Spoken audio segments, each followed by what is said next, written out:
ETF index mutual funds నేర్చుకుని stock మార్కెట్లో రాణించాలనుకుంటున్నారా? వెంటనే ఈ నెంబర్కి కాల్ చేయండి. నమస్తే రమగారు. నమస్తే జయ. రమగారు, పిల్లలకి స్టోరీస్ చెప్తున్నాం కదా మనం రెగ్యులర్ గా, మన కాన్సెప్ట్ అది కదా. కొంతమంది మనకి కింద క్వశ్చన్ రేస్ చేస్తా ఉన్నారండి కామెంట్స్ లో, ఏ వయసు నుంచి చెప్పొచ్చు, వాళ్ళు ఎప్పటి నుంచి అర్థం చేసుకోగలుగుతారు పిల్లలకి స్టోరీస్ అనేవి అని. మీరేమంటారు దీనికి? మేము మా ఇంట్లో లేటెస్ట్ గా పుట్టిన బుడ్డాడికి నెలప్పటి నుంచే కథలు చెప్పేస్తాం మేము. వాళ్ళ నాయనమ్మ ఏదో ఒకటి చెప్పేస్తుంటుంది వాడికి. ఇది పిల్లలు వినాలి మన మాట కదా. మనం మాట్లాడుతూ ఉండటం, చిన్న పన్న మాట్లాడడము, ఏదో ఒకటి మాట్లాడడము, అంటే రెలవెంట్గా మాట్లాడడం, దగ్గర ఏదైనా మాట్లాడి అప్పుడు పిల్లల దృష్టి మన మీదకి మరల్చడానికి. ఏడ్చేటప్పుడు ఏదో కబుర్లు చెప్తామనుకో, చిన్న చిన్న పాటలు అవి నేర్పిస్తాం, అప్పుడు కథ చెప్పచ్చు. ఏదో ఒక చిన్న కథ, ఒకే కథని ఎన్నాళ్ళైనా చెప్తూ ఉండొచ్చు. చెప్తుంటే అది మెల్లిగా అలవాటు అవుతుంది. అటెంటివ్గా మన మాటలు వినడం అనేది ఒక ప్రాక్టీస్ అయిందా. అక్కడి నుంచి 10వ నెల 11వ నెల వచ్చేసరికి పిల్లలకి బొమ్మలు చూడడం అవి వస్తాయి. ఇప్పుడు పెద్ద పెద్ద పుస్తకాలు 2, 3 పుస్తకాలు కొనుక్కోండి, అంతకంటే వద్దు. బుక్ పెద్దది, బొమ్మలు ఉంటాయి, అందులో మాటలు ఏమి ఉండవు. ఆ బొమ్మ చూపించి కాకి పిచ్చిక అనేసి, కాకి పిచ్చిక వాళ్ళ ఇంటికి వెళ్ళింది అలా చెప్తున్నాం అనుకో. ఇంగ్లీష్లో ఉంటే ఇంగ్లీష్లో చెప్పచ్చు, తెలుగులో చెప్తే చక్కటి భాష వస్తుంది పిల్లలకి. ఈ బొమ్మలు పుస్తకం కదుపుతుంటే ఎంగేజ్ అవుతాడు పిల్లాడు, ఏ పిల్లలనైనా సరే. అయితే దీన్ని ఆట వస్తువుగా ఇవ్వకూడదు. ఆట వస్తువుగా ఇచ్చి వాడి చేతికి ఇచ్చి వాడి చింపేనిచ్చి అలా చేయకూడదు. చేయకుండా ఇలా మెల్లిగా అలవాటు చేస్తే ఒక ఏడర్థం వచ్చేసరికల్లా మనం చెప్పే మాటలు పిల్లలకి అర్థం అవుతాయి. మామూలుగా ఏడాది లోపలే బాయ్ చెప్పు అంటే చెప్తారా? అది ఎలా అర్థమైంది వాడికి? కథ ఎందుకు అర్థం కాదు? ఇట్లా ఊపి ఊపి చూపిస్తాం కదా, కథ కూడా అలాగే అర్థం అవుతుంది.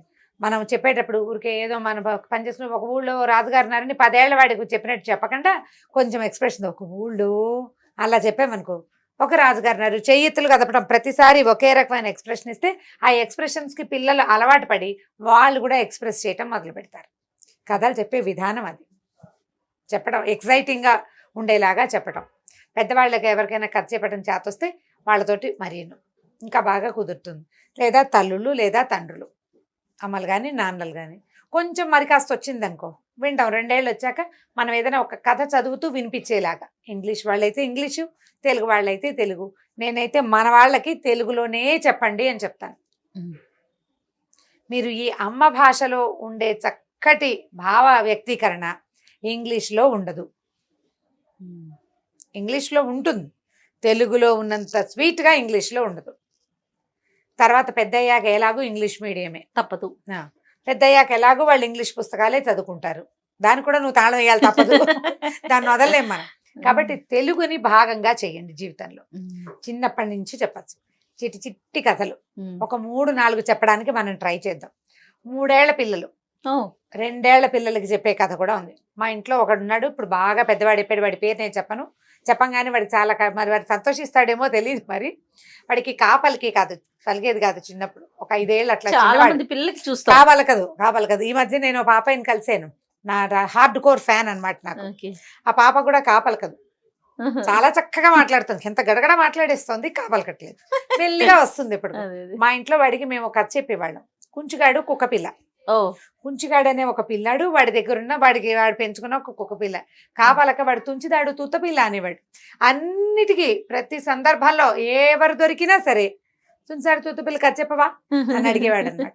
అదే కథని వాడు చాలా కాలం విన్నాడు.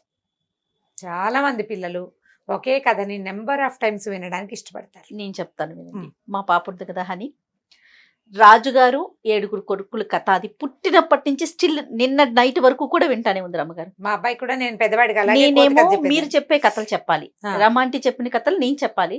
నా స్టోరీ అయిపోయాక అమ్మ రోజు చెప్తావు కదా అమ్మమ్మ, ఆ కథ చెప్తే అప్పుడు నిద్రపోతుంది. జోలపాట ప్రతిరోజు రమ్మగారు అదే కథ, అదే నేను అడుగుతాను, నీకు తెలిసిన కథే కదా, రోజు ఎందుకు వింటున్నావి అని అడిగితే అమ్మమ్మ చెప్తే నిద్ర వచ్చేస్తుందంట ఫైనల్ గా. అదే మంచి అలవాటు, కథలు చెప్పి పడుకోబెట్టడం. ఈ ప్రాక్టీస్ చేయండి. ఒక 5-4 కాదు, ఒక 1/2 డజన్ కథలు చెప్దాం అనుకుందాం. ఓ సూపర్. కుంచిగాడు కుక్క పిల్ల కథ ఇవాళ చెప్దాం.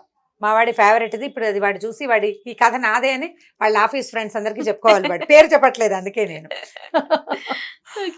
ఒక ఊళ్ళోనట ఒక అబ్బాయి ఉన్నాడు, అమ్మ నాన్న ఓ చిన్న పిల్లాడు ఉన్నారు. ఈ చిన్నవాడి పేరు కుంచి, ముద్దు పేరు. వాడి పేరు ఏదో అసలు పేరు మనం మామూలుగా అయితే బాబీ, బుజ్జి, చిన్ని, మున్ను అన్న అలాంటి పేర్లు పెడతాం. బన్ను, బన్నీ అవి పెడతాం కదా. వాటిలలో పేరుగా కుంచుగాడు, వాడి పేరు కుంచి.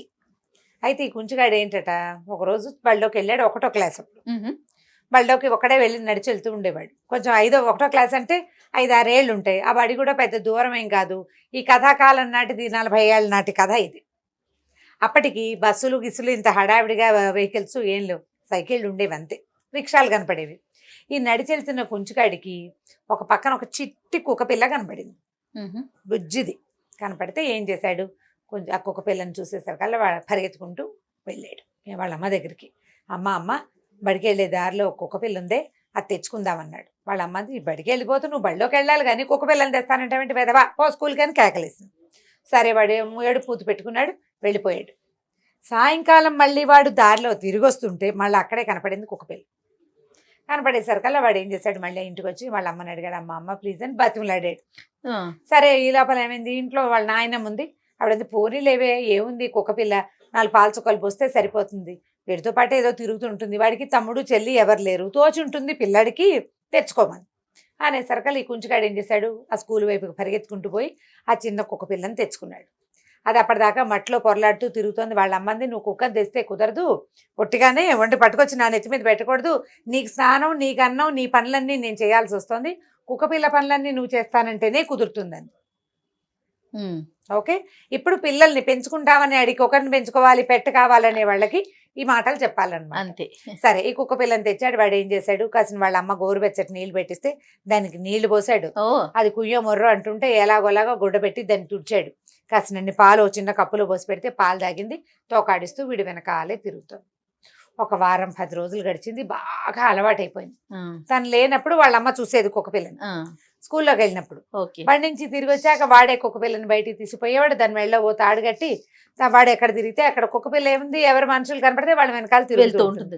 ఈ కుంచుగాడు కుక్క పిల్ల ఒకళ్ళకొకళ్ళు బాగా అలవాటయ్యారు, ఫ్రెండ్స్ అయిపోయారు.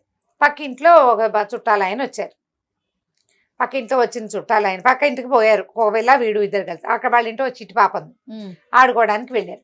వెళ్ళేసరికల్లా వచ్చిన చుట్ట పైన మామయ్య అనమాట.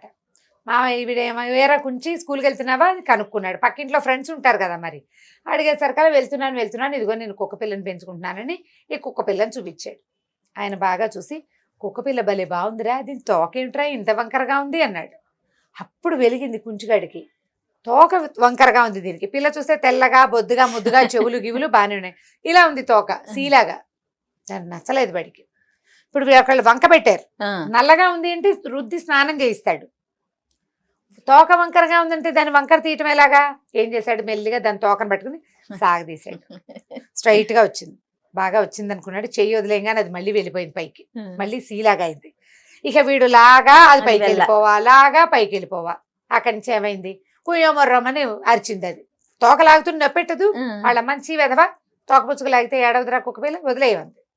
వదిలేసాడు. వదిలేస్తే ఆ కుక్కను చూసినప్పుడల్లా వీడికి ఏమనిపిస్తుంది, పక్కింటి అంకులు ఎక్కిరిచ్చాడు. పక్కింట్లో ఉన్న మామయ్య చెప్పాడు, వంకర తోక వంకర, దీన్ని తోకను ఎలాగైనా సరి చేయాలి. అయితే ఏమైంది, ఓ 2-3 రోజులు ఇలాగే గడిచింది. వాడికి చాలా దిగులు. పక్క వాళ్ళ దొడ్లో పెరట్లో పొట్లకాయలు కాసినాయి. అయితే ఏమైంది, ఆ మామగారు చక్కగా నెత్తి మీద గావంచా కప్పుకుని పొట్ల చెట్టు పాత దగ్గర చిన్న స్టూల్ వేసి కూర్చుని ఈ పొట్లకాయకి కింద చిన్న చిన్న రాళ్ళు కడుతోంది. వీడు అడిగాడు, మామ ఎందుకు మామ రాళ్ళు కడతాం అంటే, కాదురా ఈ పొట్లకాయలు వంకర తిరుగుతాయి, కింద బరువు కట్టామనుకో వంకర తిరగకుండా సాఫీగా కాస్తాయి రా. ఓహో ఇదే రహస్యం అని వీడేం చేశాడు, కుక్క పిల్లకి ఒక చిన్న రాయికి తాడు కట్టి దాన్ని తోక కట్టాడు. అది కాసేపు ఏదో కొంచెం బాగానే ఉన్నట్టుంది. దానికి ఏదైనా ఎగ్జైట్మెంట్ రాగానే తోక ఆటోమేటిక్గా పైకి వెళ్ళిపోతుంది. ఈ రాయితో సహా పైకి వెళ్ళిపోయింది దాని తోక. వాడికి కుదరలేదు, నచ్చల, కోపం వచ్చేసింది. ఇంకొక 2 రోజులు గడిచినాయి. పక్క వాళ్ళ ఇంట్లోనో వెనక సందులోనో ఒకళ్ళకి కాలు విరిగింది. కాలు విరిగితే ఏం చేశారు, అప్పట్లో ఇప్పట్లాగా సిమెంట్ కట్టలు కాదుగా, 2 వెదురు బద్దీలు అటు ఇటు కట్టి తాడు పెట్టి చుట్టేవాడు. ఓహో వెదురు బద్దీలు చుట్టి సాఫీగా వస్తుందని అర్థమయ్యి వీడేం చేశాడు, 2 వెదురు బద్దలు తెచ్చి దీనికి ఒక తోకకి వేసి తాడు పెట్టి చుట్టేశాడు. కాసేపు ఆ పొడుగ్గా స్ట్రైట్ గా ఉన్న తోకను మోసుకుంటూ తిరిగింది. కుయ్యో అని ఏడుస్తోంది అది. దానికి ఉత్సాహం వచ్చినప్పుడల్లా తోక పైకి లేవాలి. ఇదేమో మరి కర్రలు కట్టేస్తున్నాయి, తోక రావటం లేదు. కుయ్యో మొర్రోమని ఏడ్చింది. వాళ్ళమ్మ కేకలేసింది, నువ్వు నీ పిచ్చిను దానికి తోక నొప్పెడుతోంది, ఈ పాటికి స్ట్రైట్గా అయిపోయి ఉంటుంది, తీసేయమంది. కర్రలు తీసేయంగానే మళ్ళీ తోక పైకి లేచు. ఏం చేసినా దాని తోక సరిగా రాలే. పైగా వీడికి దగ్గరికి రాగానే తోక ముట్టుకుంటున్నాడు అనేది వీడి దగ్గరికి రావడం మానేసింది. కోపం వచ్చింది. మరి దాని భయం నొప్పి పెడుతోంది, ఎంతసేపు నొప్పి పెడితే ఎట్లా? అక్కడి నుంచి ఏం చేశాడు, 4 రోజులు 10 రోజులు 15 రోజులు గడిచింది. ఏ పని చేసినా దాని తోక మాత్రం సాఫ్ అవ్వాలి. ఒకరోజు సాయంత్రం దాన్ని ఎత్తుకెళ్ళి స్కూల్ అవతల దిగబడి చేస్తూ వచ్చేసాడు బడింటికి. దింపేశాడు. కోపం వచ్చేసింది. మరి వాళ్ళ అమ్మది కుక్కపిల్ల ఎదురా, నేను దాన్ని దింపేశాను, మా దొంగ కుక్కపిల్ల అది, నేను అంత ముద్దుగా చూశాను, తోక సాఫ్ చేసుకోవేంటే విందు పాడు కుక్కపిల్ల, నాకు వద్దమ్మా, నేను అక్కడ వదిలిపెట్టి వచ్చానన్నాడు. ఓ పావు గంటకి వాకిట్లో కుయ్యమని వినపడింది, తలుపు కొడుతుంది కుక్కపిల్ల. వచ్చేసింది ఇంటికి, అది అలవాటైపోయి. అక్కడి నుంచి వీడు ఏడ్చాడు, చీచి పిచ్చి కుక్కపిల్ల నాకు వద్దు, దీన్ని పంపించేసేయను. వాళ్ళ అమ్మ కేకలేసింది, ఒరే నీ ముక్కు వంకరగా ఉందని నేను నిన్ను వదిలేస్తానా అంటే, నువ్వు నన్ను వదిలేయవన్నాడు. అదేంటి అమ్మ లేకుండా నేను ఎలా ఉంటాను అన్నాడు. మరి నువ్వు కూడా అలవాటు చేసుకున్నావు కుక్కపిల్లని, రోజు పాలు పోసావు నీళ్లు పోసావు వెంట తిప్పుకున్నావు, నువ్వే దానికి అమ్మవి. ఇప్పుడు దాని తోక వంకరగా ఉందని దాన్ని వదిలేస్తే అది అమ్మ లేకుండా ఎలా ఉంటుందిరా పాపం చిన్నపిల్ల, అందుకని అది నీ కోసం వచ్చేసింది, స్నేహితుడి కోసం వచ్చేసింది. అది నువ్వు అమ్మవి కాదు, పోనీ ఫ్రెండ్వి కదా అనేసరికల్లా అప్పుడు ఇంకేం చేస్తాడు వాడు, ఆ తోక వంకర కుక్కపిల్లని తిట్టుకుంటూ అలాగే మళ్ళీ తెచ్చుకుని ఇంట్లో ఉంచుకున్నాడు అనమాట. కుక్క తోక వంకర, అంతే కదా, అది ఏం చేసినా పోదు. దేన్నైనా ఎలా ఉన్నదాన్ని అలాగే స్వీకరించాలి వ్యక్తుల్ని అని నేర్పించడం కోసమే మనం ఇక చెప్తాం. ఇప్పుడు ఇది 3 ఏళ్ల పిల్లకి చెప్పచ్చు, కుంచుగాడు కుక్కపిల్ల. బాగుందండి. మీరు అన్నట్లుగా ఎవరు ఎలా ఉన్నా కూడా మనం స్వీకరించాలి. అది చిన్నప్పటి నుంచే నేర్పించు. మనం చాలా మంచి పద్ధతి కదా. స్నేహం చేస్తే, ఒకరితోటి స్నేహం చేస్తే వాడు నల్లగా ఉన్నాడనో, వాడు తెల్లగా ఉన్నాడనో, వాడు జుట్టు బాగుందనో, లేకపోతే బాగులేదనో, వాడికి ఏదైనా దురభ్యాసాలు ఉన్నాయనో వదిలిపెట్టే. దురభ్యాసాలు ఉంటే దూరం పెట్టచ్చు, కానీ ఈ కవళికలతోటి ఆలోచించి వాటి కోసం స్నేహాలు మానుకోకూడదు. నువ్వు స్నేహం చేస్తే ఎలా ఉన్న వాళ్ళని అలాగే స్వీకరించాలి. బాగుంది రమ్మగారు. ఈ కథ చెప్పచ్చు. ఇది కొంతకాలం చిన్నపిల్లలకి వరుసగా రోజు ఇదే కథ చెప్పినా నడుస్తుంది కొన్నేళ్ల పాటు. అవునండి. ఇంకా కొన్ని చిన్న చిన్న కథలు చెప్దాం మళ్ళీ నెక్స్ట్ సిరీస్ లో చెప్దాం. రైట్ అండి. నమస్తే రమ్మగారు. నమస్తే జయ. ఈ వీడియో కనుక మీకు నచ్చినట్లయితే లైక్ చేయండి, షేర్ చేయండి. మరిన్ని ఇంట్రెస్టింగ్ వీడియోస్ కోసం మా ఛానల్ ని సబ్స్క్రైబ్ చేసుకోండి.